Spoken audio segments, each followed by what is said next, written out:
Olá, turma 111, 112, 113. Estamos ainda continuando o assunto relacionado às indústrias. E já fizemos uma geral, conforme foi dito nas nossas aulas anteriores. Estudamos sobre o conceito industrial, estudamos sobre o conceito de fábricas, falamos sobre a primeira, segunda, terceira e a quarta revolução industrial. Falamos sobre as suas características, os seus modos de cada um deles e situamos isso em cada continente. Também nós falamos sobre as doutrinas como Taylorismo, Toyotismo, Fordismo, as suas características, onde predominaram e onde se predominam até o prezado momento. Também comentamos com vocês sobre tipos de indústrias de base, de bens de produção, as indústrias de consumo duráveis e não duráveis, conforme a classificação do mundo globalizado, né? Esse mundo globalizado nós vivenciamos no momento por causa da derrubada do Muro de Berlim, nós entramos no processo do mundo globalizado. Então, esses são exemplos das nossas indústrias que nós temos no dia a dia. Também nós falamos sobre a divisão internacional do trabalho, as suas características, e falamos sobre a nova divisão internacional do trabalho, que foi proposta logo após também a derrubada do Muro de Berlim, né? Que é o final da Guerra Fria. Que tem a ver uma coisa com a outra. Você sabe que no período da Guerra Fria nós tínhamos dois sistemas no mundo.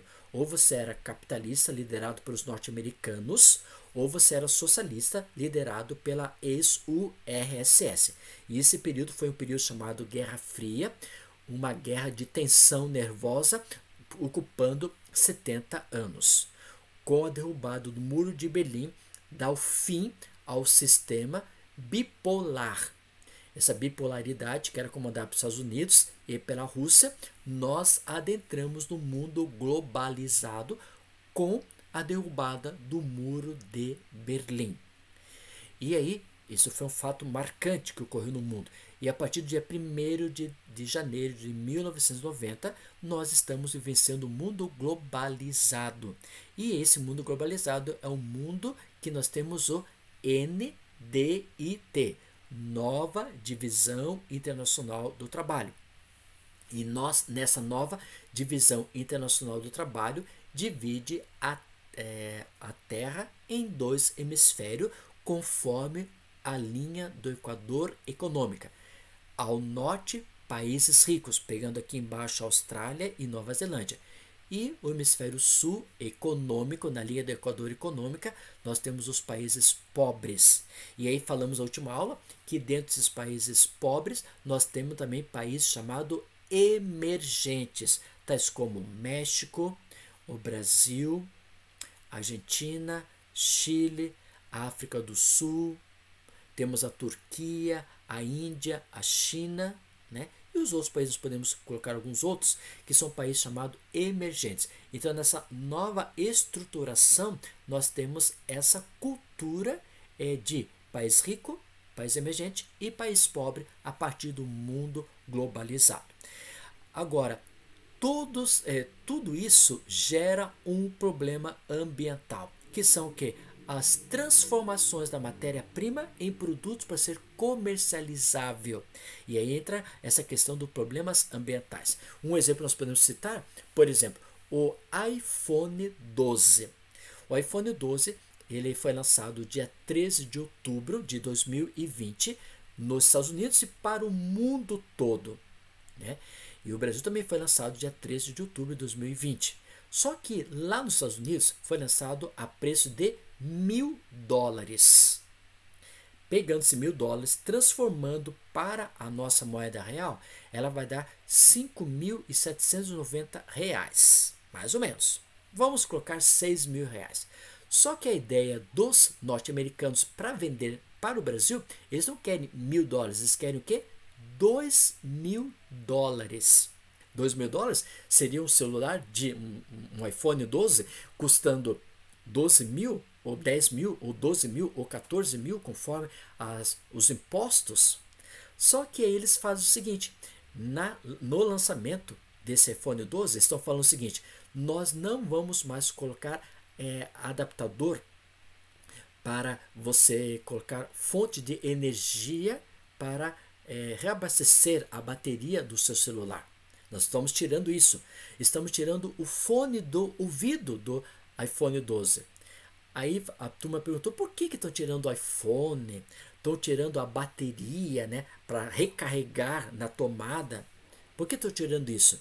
Aí a explicação da própria indústria do iPhone 12 falou o seguinte: porque aquelas caixas que nós colocamos, colocamos os produtos, muitas vezes essas caixas são caríssimas e elas estão prejudicando o meio ambiente. Só que ao tirar esses produtos que foi citado, eles estão amenizando o meio ambiente, só que estão o quê? Subindo o produto. Então, uma coisa não compensa a outra, uma coisa não tem nada a ver com outra relacionada a esse preço. Mas nós vamos ver nesse capítulo de hoje, nessa página de hoje, nós vamos estudar os problemas ambientais provocados pelo próprio homem, pela própria estrutura que nós vivenciamos no dia a dia. Tá? Vamos pedir a presença de Jesus através de uma oração. Obrigado a Deus por tantas bênçãos concedidas a cada aluno e que o Senhor possa estar presente conosco nessa aula, que possamos ter a tua paz, o teu amor e a tua compreensão. Muito obrigado por tudo. Em teu nome te pedimos, em Jesus Cristo, nosso Salvador. Amém. Então vamos à nossa aula de hoje sobre os problemas ambientais. Estamos na semana do dia 3 a 5 de novembro e essa aula está sendo voltada para o canal do YouTube. Bom, problemas ambientais. Então, ao associar os problemas ambientais à atividade industrial, é possível estabelecer uma conexão direta ou indireta com a maioria dos impactos que acontecem na natureza. Quando, por exemplo, uma conexão direta, quando, por exemplo, eu vou explorar a matéria-prima bruta na própria natureza, a bauxita, o ferro, o carvão, o petróleo. E de forma indireta, quando, por exemplo, eu tenho essa apostila aqui, né? De forma indireta, eu vou explorar isso aqui, derrubar árvores para, por exemplo, formar uma apostila. Só que nessa conexão indireta, eu já falei para vocês que nessa apostila são que papéis recicláveis, papéis de sustentabilidade. São árvores plantadas exclusivamente só para isso. Por isso eu vou preservar a floresta amazônica e preservar a Mata Atlântica. Então, essas folhas que temos aqui dessa apostila, elas são o quê? Papéis recicláveis, que são o quê? Voltado para sustentabilidade, exclusivamente para esses fins, para conservar, por exemplo, a vegetação do local. Isso nós chamamos então de conexão direta e conexão indireta. Agora, nós podemos observar, continuando o nosso texto, a primeira revolução industrial. O que tem a dizer essa primeira revolução industrial?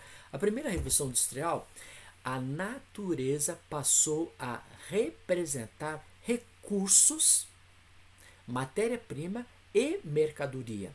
Por exemplo, eu tenho lá a soja plantada como atividade primária, vai para a indústria para transformar a soja em derivados como pó, né?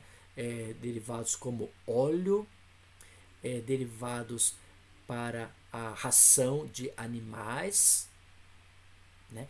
E tudo isso é transformado no setor industrial e chega para o homem de forma industrializada, no fator comerciável. E o processo de transformação da matéria-prima pelas indústrias gera o que? Resíduos que são acumulados nos diferentes subsistemas naturais.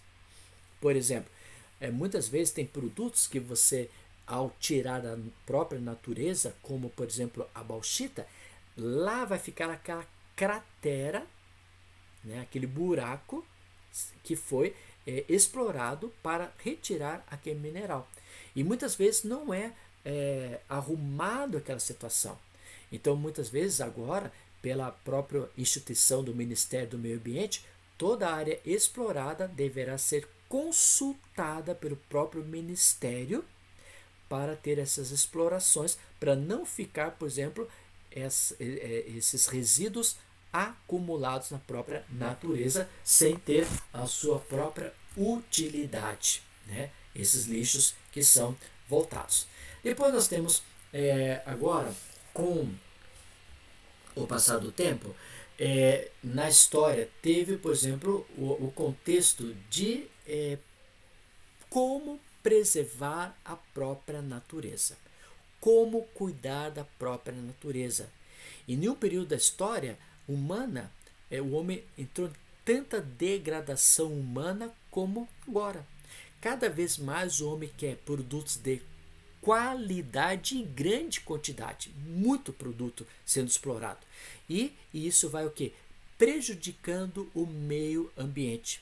E nós podemos observar na sua apostila, na página número 30, várias décadas que foram voltadas exclusivamente para preservar o meio ambiente. E aí você pode observar na sua tela a década de 1970, que a sociedade começou a se mobilizar em pesquisas e projetos para amenizar os efeitos, tais como efeitos devastadores da industrialização, né?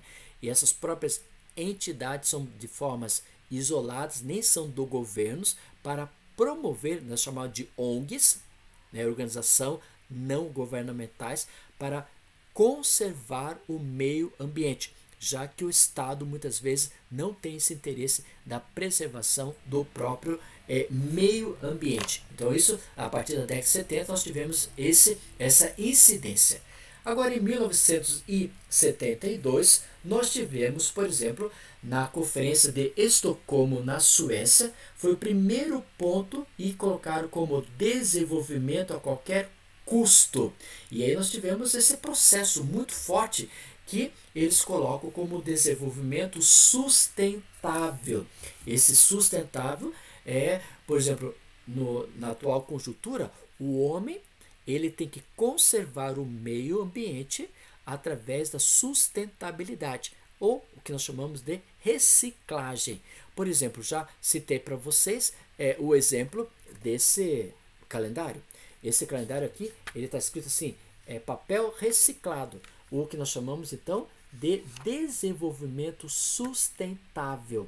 Então, essas folhas do calendário, elas são voltadas exclusivamente para esse fim, para não derrubar matérias-primas como as próprias florestas. Então essa folha aqui, ela é reaproveitada, ela entra no processo outra vez da transformação da indústria da celulose e nessa transformação forma-se outra vez os papéis. É um papel um pouco mais escuro comparado a um papel de uma apostila branca, porque é um papel de sustentabilidade. Logicamente que é um papel mais caro, né, pelo próprio processo.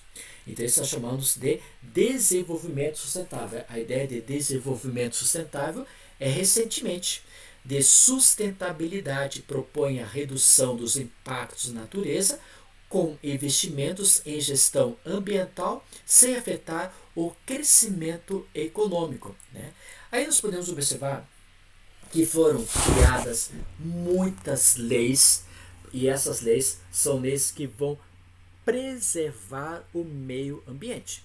As leis ambientais de recuperação das áreas degradadas e controle da poluição foram aplicadas primeiramente aos países chamados desenvolvidos, provocando o deslocamento de unidades produtivas para os países mais pobres e com menos rigidez na legislação ambiental.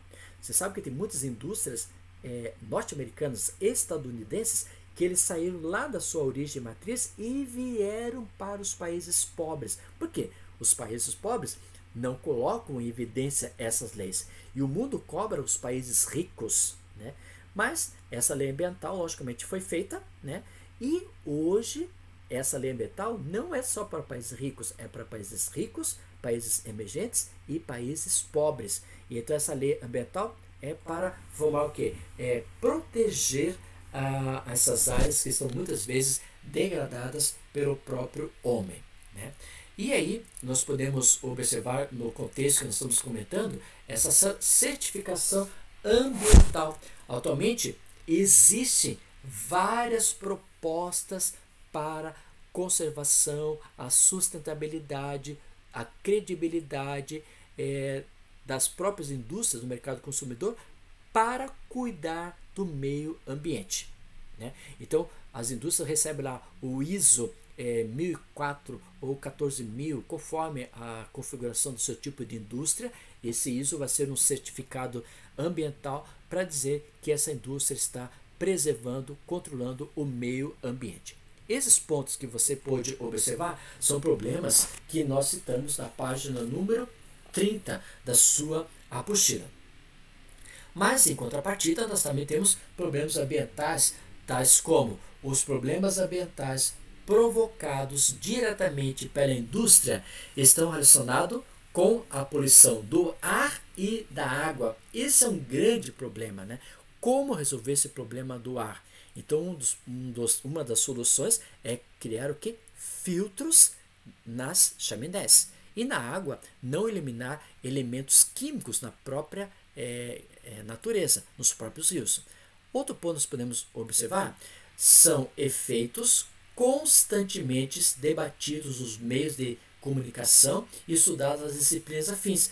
Nós estudamos, por exemplo, como conservar o meio ambiente, cada vez para a conservação da mesma. Mas esse estudo, às vezes, é tão pequeno comparado ao mundo. Então, nós temos algumas organizações não governamentais que elas vão estudar toda essa estruturação e colocar em prática, já que o Estado muitas vezes não coloca no seu dia a dia. Então, esses problemas aqui ambientais estão relacionados diretamente à questão da poluição do ar e da água. Problemas ambientais, né? Não existe produção totalmente limpa. Você pode observar que todo tipo de indústria ela não vai ser limpa. Ela pode ser, a minha indústria aqui vai eliminar o mínimo possível de elementos poluidores no ar ou na água, né? Pode ter a chaminé, pode ter elementos para certificar o mesmo, mas toda a indústria ela vai ter um X mínimo de elementos que vai provocar a poluição. A preocupação com a produção menos impactante passou a ser uma atitude altamente lucrativa. Aí o que quer dizer o seguinte, esse totalmente lucrativa? Então vai ter empresas que vão, como a ISO, esse certificado ambiental, ele vai passar nas indústrias para ver se aquela indústria está colocando em prática a observação do controle da própria natureza. Por exemplo, em questão de ar, em questão de rios, em questão de preservação de áreas verdes, o que a indústria está fazendo isso? Então tem empresas especializadas só para observar isso. E isso é muito dinheiro que rola embaixo dos panos para proteger o meio ambiente. E aí, por exemplo, uma indústria, ela sabe, já que você não está colocando, por exemplo, em evidência a certificação ambiental, nós vamos cobrar um determinado imposto elevado sobre isso, né? Só que essa cobrança de impostos elevado, muitas vezes eles vão ter o quê? Esses lava-jato que nós já vimos no processo brasileiro, que muitas vezes é deixado de lado essa cobrança que deveria ser feita para a própria natureza. Infelizmente, isso ocorre, que é um processo totalmente lucrativo. Agora podemos observar alguns problemas ambientais, né? Problemas ambientais. E alguns dos problemas ambientais nós podemos observar relacionado à poluição atmosférica.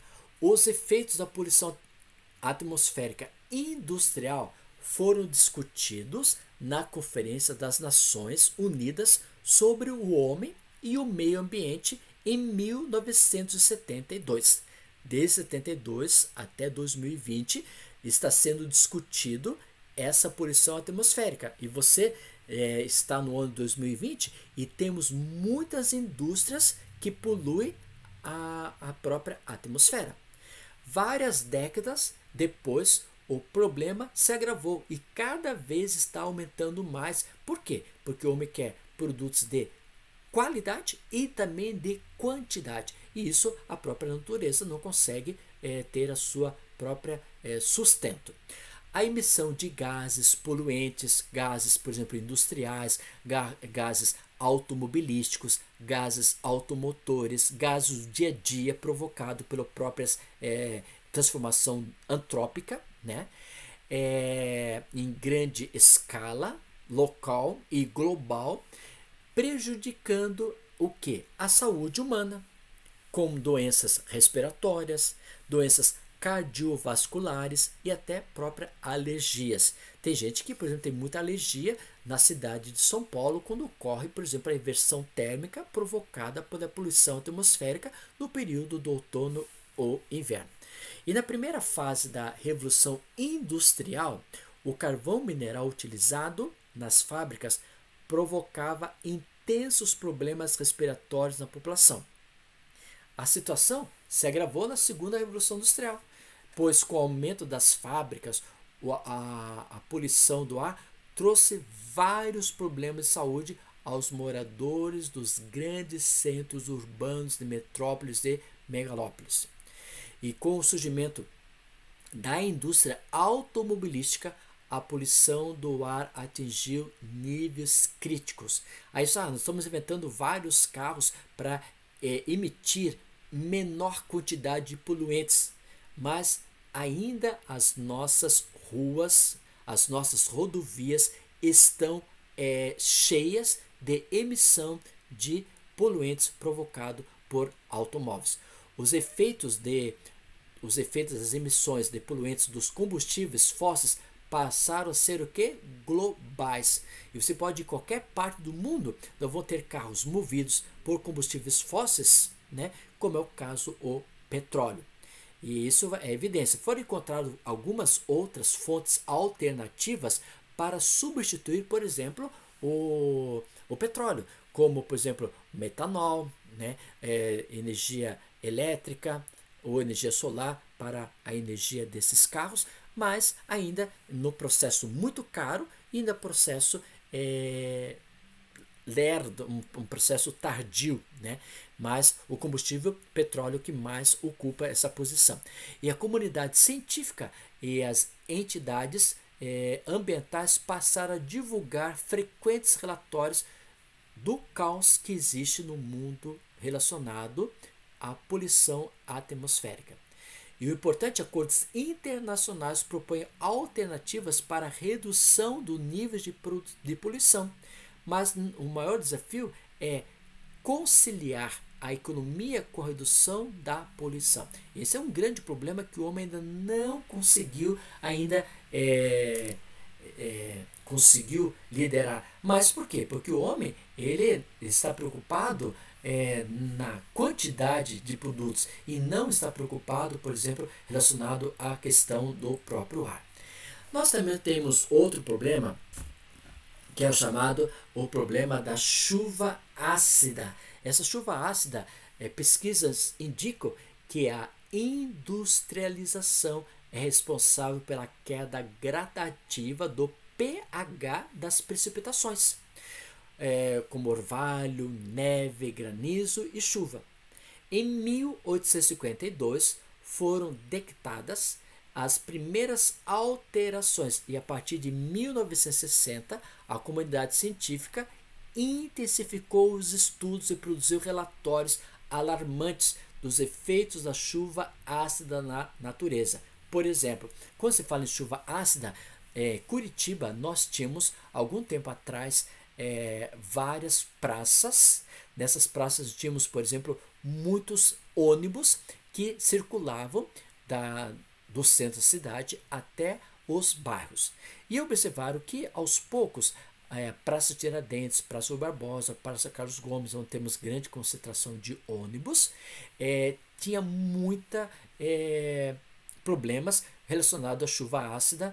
Tinha, por exemplo, que monumentos locais de estátuas eram afetados pela chuva ácida, né, corroendo o próprio estátua, o monumento, né, também deixando a coloração mais acidentada ou mais escura dos prédios, e estavam vendo então que isso era elemento provocado pela chuva ácida. Fizeram o quê? Então vamos tirar a maior parte das ônibus dessas praças e deslocar um pouco mais para a parte mais afastada do centro, criando, por exemplo, os terminais de ônibus, como terminal do ônibus do Auer, do Carmo, do Boqueirão, do Portão, do Pinheirinho, do Cabral, Santa Cândida, né? Campina Siqueira, Campo Comprido. Então eles fizeram o quê? Retiraram a maior parte da circulação dos ônibus do centro. E ao retirar essa configuração de muitos ônibus que circulavam no centro da cidade e colocando disperso em várias outras praças, observaram que a chuva ácida diminuiu no centro de Curitiba. Por quê? Aí eles observaram que os ônibus emitiam grande poluição para a atmosfera e essa transformava em chuva ácida. Os efeitos da chuva ácida não atingem apenas os limites territoriais industriais, mas também os ventos ela deslocam, né, essa proporção, levando também para as áreas agrícolas essa região. E essa chuva ácida, muitas vezes, elas são de grande espaço, como ocorreu e ocorre, por exemplo, na Europa, né? Como ocorre, por exemplo, na região escandinava, como ocorre nos Estados Unidos, como ocorre, por exemplo, no Canadá, como ocorre, por exemplo, na China, em grande quantidade. Às vezes na China é tão forte essa chuva ácida que a população não consegue nem sair na rua pela grande concentração de acidez provocado pelos conjuntos de indústrias e automotores. Então, eles estão encontrando outras formas de alternativas para substituir e criar formas para não ter elementos que vão contaminar a própria atmosfera, que seriam elementos de CO2, SO3, SO4, e assim vai provocando essa chuva ácida. Com essa eliminação, criando, por exemplo, chaminés com filtros. Esses filtros impediriam que esses elementos químicos chegassem à atmosfera e provocassem a chuva ácida. Então, eles estão fazendo esse estudo para a diminuição do mesmo. Aí nós também temos outro problema, chamado problema ambiental, inversão térmica. E essa inversão térmica, quanto mais intensa a emissão de poluentes, mais graves são os efeitos da inversão térmica. E essa inversão térmica nós podemos citar muito bem, por exemplo, quando ocorre lá na cidade de São Paulo, capital. Eles, para amenizar essa inversão térmica, né, eles começaram, por exemplo, já estudamos o que é inversão térmica lá no assunto sobre clima, né? Só repetindo agora o fator negativo para as indústrias. Então eles observaram que com essa inversão térmica, muitos locais, como a cidade de São Paulo, capital, eles tinham esse poluente muito forte.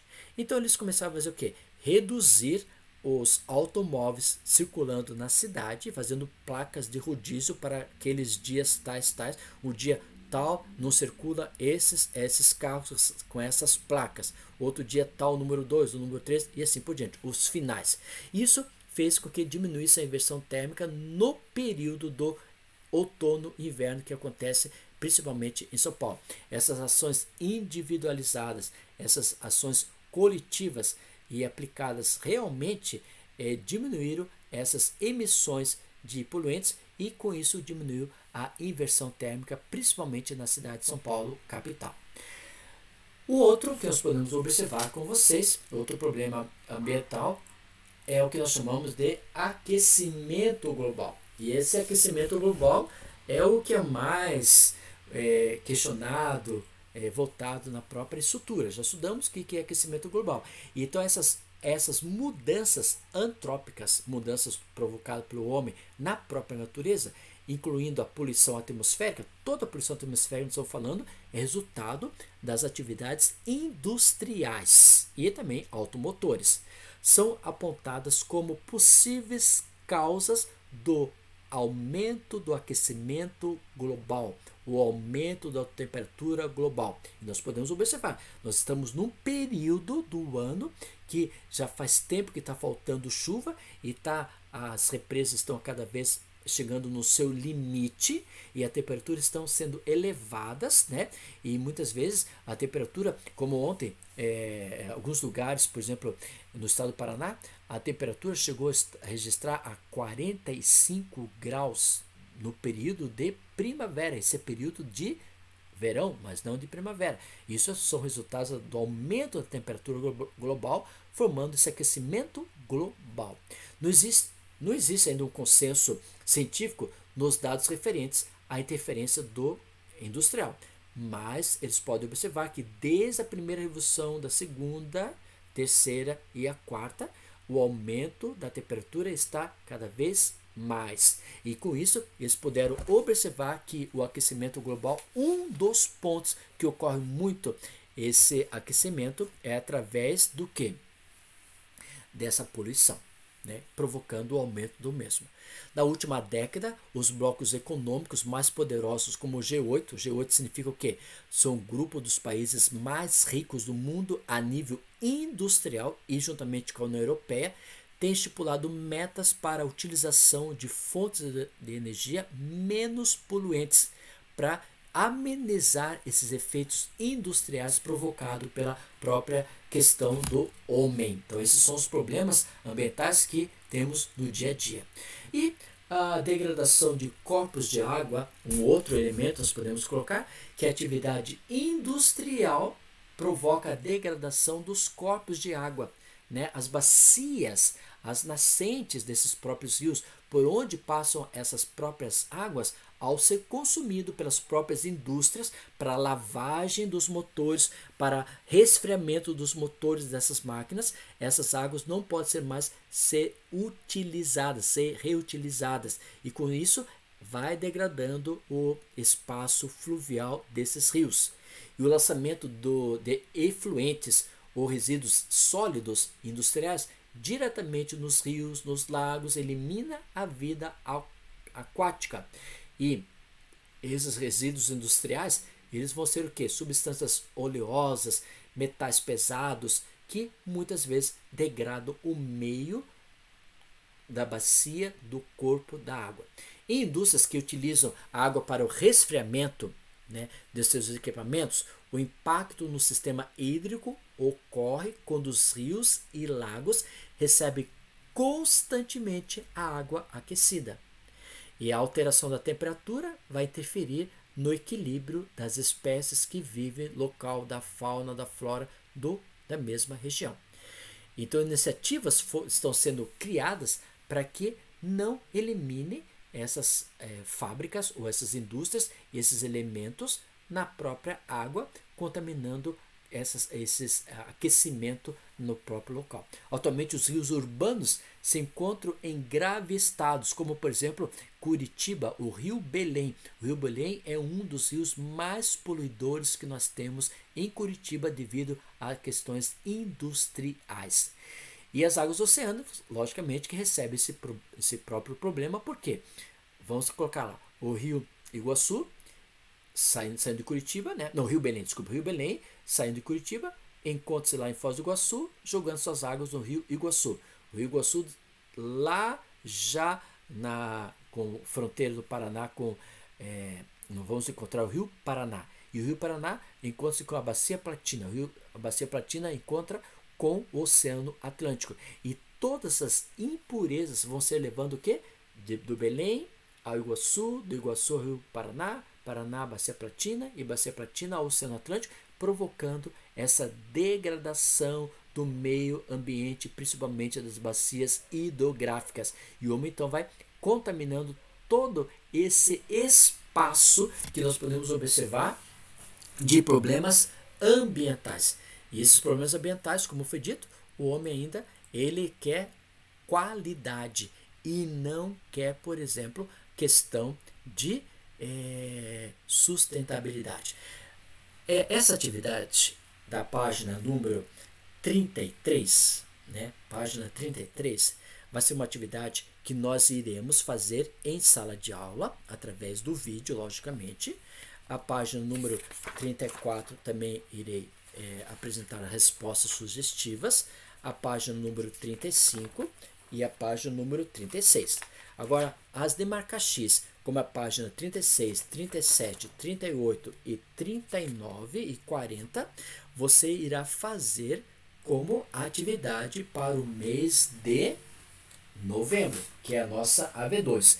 Aí você fala, professor, já tem 1, 2, 3, 4, 5 páginas, mais as páginas lá do outro capítulo. Então você poderá, em vez de tirar fotos, como eu já falei para você, pega a apostila aqui, ó, não tire foto só dessa página, seja criativo, você já sabe disso, você já é aluno já do segundo ano, você já sabe como fazer. Não tire foto só de uma página, tire foto das duas páginas ao mesmo tempo. Olha só, se eu quero tirar foto dessa página, eu centralizo bem aqui na câmera que eu estou vendo aqui, ó, e consigo, ó, dá para tirar bem a página.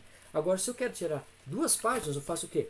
Eu vou centralizar bem, ó, na página, ó, centralizei e consigo tirar as duas páginas ao mesmo tempo, né? Então você, conforme a sua centralização, olha, dá para ver as duas. E lógico, quando eu recebo esse material, ao aplicar o zoom, eu vejo as respostas das duas páginas. Então você pode ser aí você vai assim, eu não consegui mandar a plataforma de Class porque a plataforma Class só pede 5 páginas. Gente, sejam criativos. Como eu falei, para tirar uma página aqui, você consegue aqui, ó, uma página. Ó, se eu colocar muito pertinho, você não consegue colocar toda a página. Ó, vou afastando, você já consegue colocar uma página.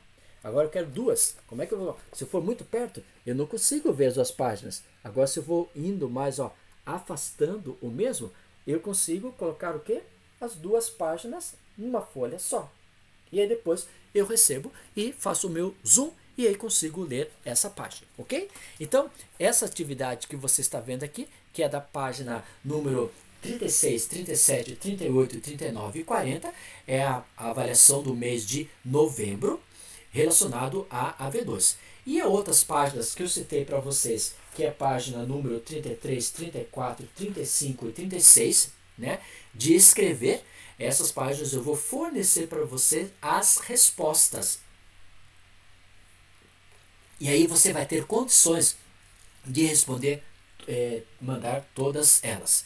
Como eu falei para você, também a pessoa não quer tirar fotos, eu posso criar um cartãozinho, colocar a questão número 1, letra tal, número 2, número 3. Pode fazer isso? Pode. Tem gente que coloca no caderno, coloca lá no caderno assim, resposta das atividades. Número 1, página tal, número 2, letra 3, 4, 5, 6, por dentro, e vai colocando a resposta. Também criou um cartão, né, de resposta para ser enviado. Você, aluno do terceiro, do primeiro ano, que já está no segundo ano, muitos de vocês já estão, se sejam criativos para conseguir essa nota, vocês poderão criar essa forma de estipular isso, tá bom?